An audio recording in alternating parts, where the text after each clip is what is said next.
Is it the legal height for midgetry or something like that? Midgetry. It's like, Midgetry? It's like it's a hobby. Firstly, that's not a word.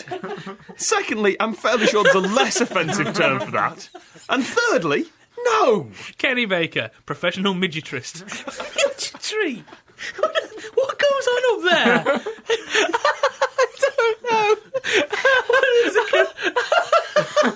I mean, it started well. Someone who works with them. I let my mouth take control. Someone who works with them. They're midgetologists. The ornithologist. Technical. Let's go over to Ornithology Corner. When I say ornith, you say ologist. Ornith. Ologist. Ornith. Ologist. Chris, that is the greatest The greatest introduction. interest that's ever been shown in me, yeah. That is the greatest introduction any ornith. That's easy for you to say. Give up. Is there a point where a Caribbean is no longer a virgin and an official has to come and take the flag down? It's a flag of euphemism. Yeah, it's sort of It's waving. a half-mast. Sort Hoist the mainsail. I cried. So did she. Oh. Running away with it. You see, I like the ding, but I like what happens under the desk when I get the ding. Get the ding. Is that Sorry, love, I'm on the ding tonight. Next up, then, the red flag. What happens when I get the ding? No, that's the couple of days a month when he can't get the ding anymore. Oh! Today's show is sponsored by the shitting forecast. Fisher, Dogger, really? I love the concept. Take two. Today's show is No, let it roll. Today's show is sponsored by the shitting forecast. Today's show is sponsored by the shitting forecast. I had it until your shoulders shook, Gray. So mature. Today's show is Today's show is sponsored by the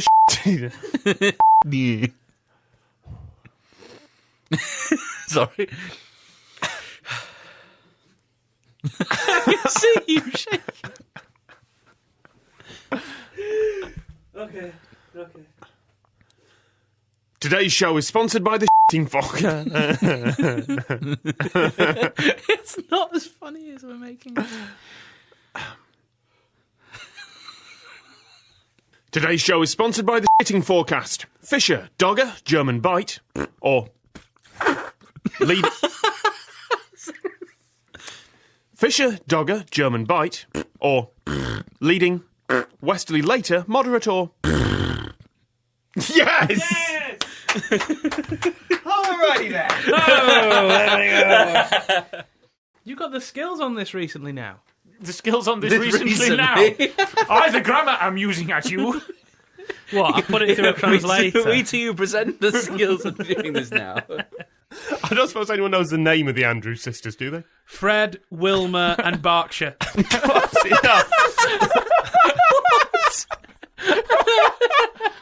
Laverne, Maxine, and Patty, but apparently Like I said. that was their weekend names. Victoria's Falls. That's actually Is that in the Andrews sisters? As she gets older, bit of a problem. Gushing. No, I said intercontinental. Your next one then, John Thor and Dennis Waterman. If two actors were to meet some ice, what would one do and what would the other person be? Thor and Waterman. I was going. Thank you. It's tortured, but I can't deny you thinking on your feet there. The Well answer done. being the Sweeney. Yes, absolutely right. You're playing the two main characters. Well, I'm an asparagus pisser. I too am an asparagus pisser. How about you, Tom? Not. Tom Scott is not an asparagus pisser. Well, I'm being looked at in a bad way. I am an asparagus pisser. So that's three 3 to 1. asparagus Yeah. pissers to one. Tonight we will all eat asparagus. And then piss simultaneously. That really underestimates how brave it was to walk out into a blizzard to die. Well, it was quite brave to leave the tent, I thought. It's just the leaving of the tent. The rest of it doesn't matter. The dying bit was pretty simple. It was very brave to get out, I thought. That's a bit parky out there, but you should have seen how tough that zip was. Oof. Really had to pull at it. Oh.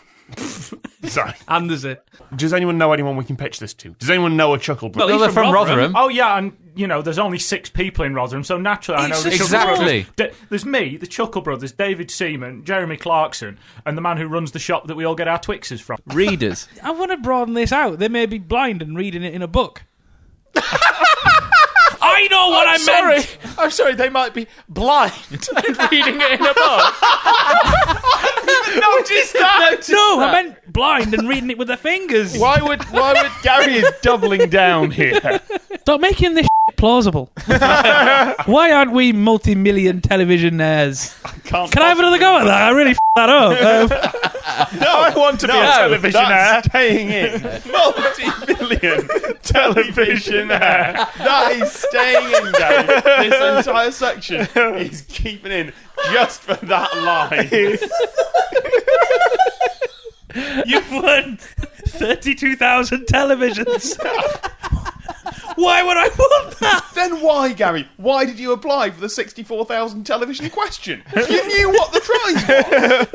We move on then to Egypt. Egypt. Dick. Again. Has that ever been sung? Would the Arab Spring have gone so much smoother if they just got together in a rousing song? Name where pyramids is.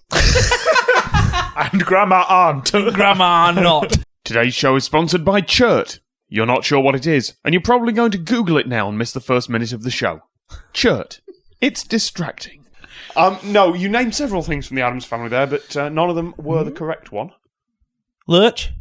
Yes, there we go. Take the point. Who did Lurch work for? Really difficult to read. You've gone all Yorkshire. Who did Lurch work for? Wakefield. Wakefield Addams Family. Who did Lurch?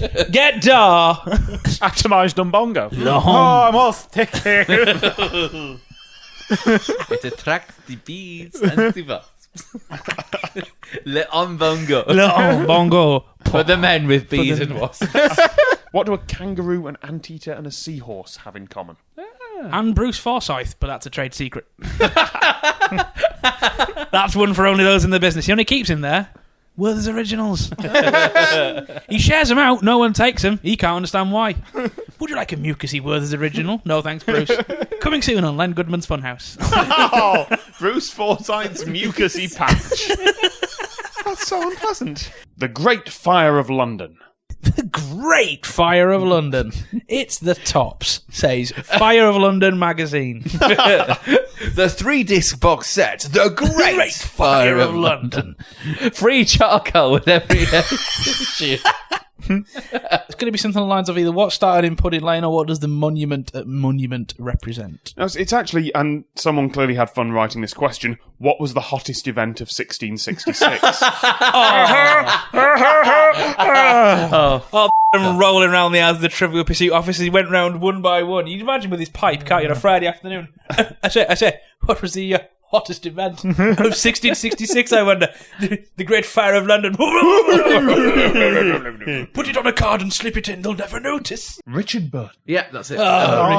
Sir Richard Burton. Yeah. Yes. No one would have believed. Yeah. That's what I meant by with the voice. Do you know what it is? Actually, I'm going to give you the point for that. With the voice is a good enough expression. His rider when he was recording the voice for War of the Worlds was 6 cans of lager. Good on him. He just made it up as he went along. No one would have been... No one would have believed. I wouldn't have believed. I certainly would not have believed. Oh no! A cylinder! I have destroyed it! The top opened slowly. Suddenly, the lid fell off. As he's chugging The unholy wet beak. No.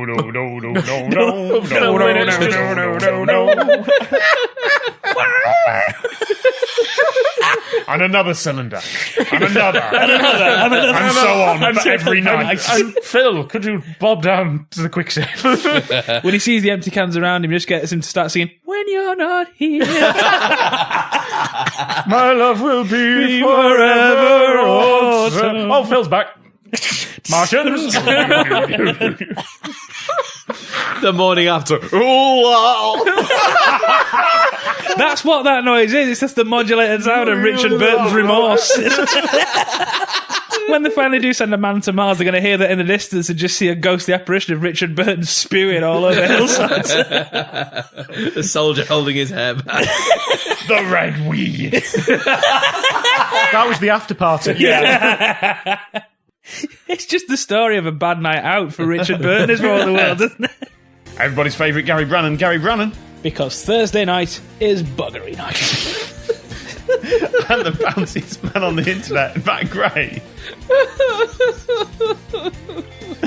The way the show works. Great cry. I'm so happy it's Saturday.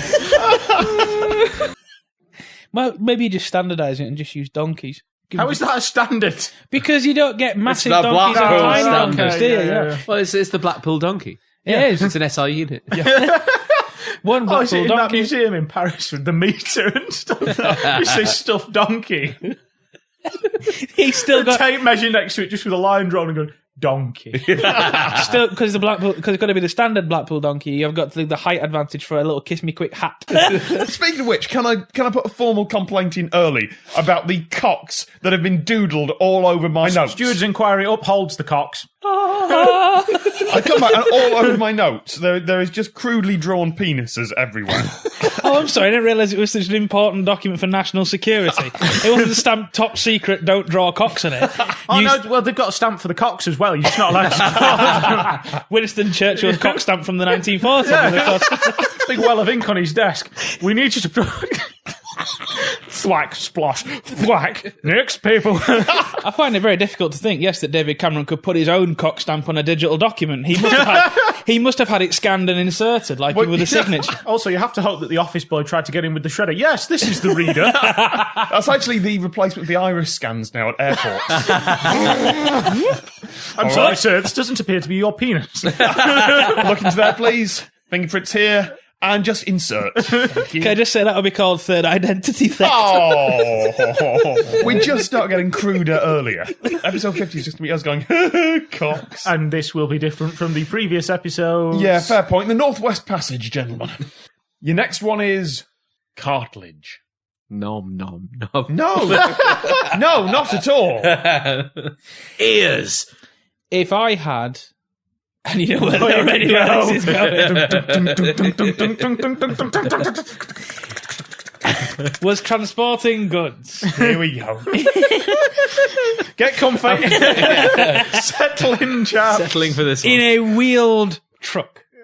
Get your pen and pencil ready. I'm making notes. Pulled by a horse. And I was walking along the very finality of a cliff. Yeah. What would that phenomenon be called? Cartilage. Dangerous driving. You never know. You may have an urgent need. There may be supplies for the starving village, and all the other roads are flooded. And the only road that's open is the high road that goes along the edge of the dangerous crumbling cliffs, say in East Yorkshire. Would you do that? Would you let the village starve? Yes. Depends on the village. If it's Whitby, yeah. Harsh. Dracula's are in there. Exactly. I'm sorry, did you just say Dracula's are in there? Yes. They've bred. That's the first time anyone's made that kind of gag about Whitby. Let's face it, it's normally quite an upstanding town. But yeah, if that was the situation, yes, I would drive my cart along the ledge of the cliff to feed the starving villagers. You're all monsters. It's in Science and Nature. Well, it's hosted Eurovision before. Eurovision's the same size as the government, let's face it. And just as laughable. I want drunken Terry Wogan on Prime Minister's Question Time. Oh, no, I don't. He'd just get in the way. He'd be superimposed like he is. Just swaggering across the front of the street going, look at him all, idiots. Mrs. Wogan doesn't really agree with what you've said. But truth be told, Terry thinks so too. But hold hard, the economic report. And now, That's a surprisingly good Oh, book. yeah, I'm quite impressed. careful now, Katie Melua. Summon the bugler. Is that what Philip calls it? Sorry, you know what happened now? Everyone at home is currently, and I know you're doing this now, imagining the Queen and Prince Philip at it like knives. Oh, and not in their prime either. Current. Now. What is not to me? Oh. Your next answer is Marlon Brando. Oh, God. Everybody, hold on. Here we go. There's a pun incoming, folks. He's got his finger in the air and he's got an anticipatory look on his face. If A fish. Here we go. This is Name good. itself after an actor. What would be the best actor to choose? Marlon Brando. The Codfather. Hey! Oh, it's a time and a place. Oh. Marlon Brando. And the only scientists could go there because no one lives there other than scientists. what's the Penguin restaurant like? Is it abusive? It's very cheap. Penguins don't mean it. That silence is brilliant. That was beautiful. Your next question. Sorry, Tom. And dragged kicking and screaming, bagged and gowned, it's Tom Scott. Bagged and Bagged gowned. and gowned. There's no sense in not being fabulous. Looking good, strapless and topless. I'm not entirely happy about this. Joining me in the studio today, he reads books, you know, it's Chris Joel. Got a thing in my eye. Everybody's favourite Gary Brannan. He has as well. And may I refer the honourable member to my honourable member. And the bountiest man on the internet, Matt Gray. You may call me Sam Handwich after my ham sandwich. The way the show works, it's great. Sam Handwich. Prince of Thieves. Yes, Yes. that's what I needed to hear. Who sang his biggest hit? Who sang his... Het. Is that 352. Well done, Brian. I was That's going to very say, good. was put in an upper class hat. His biggest hat. That was a trill bit. It's gigantic. 10 gallons. Can't sing without my Trelby. Trelby. Trelby. I'm having slight vowel issues. Vowel issues. Shelby head, you say? Yes, who sang his biggest hit at the end of the film? Robin Hood, Prince of Thieves. Have you not heard our own national anthem? That is the least enthusiastic national anthem. This is not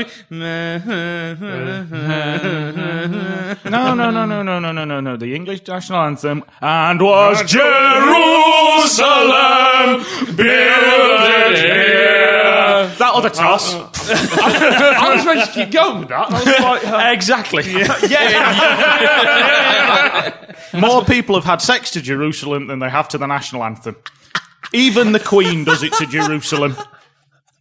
Bring in the singers! Chorus.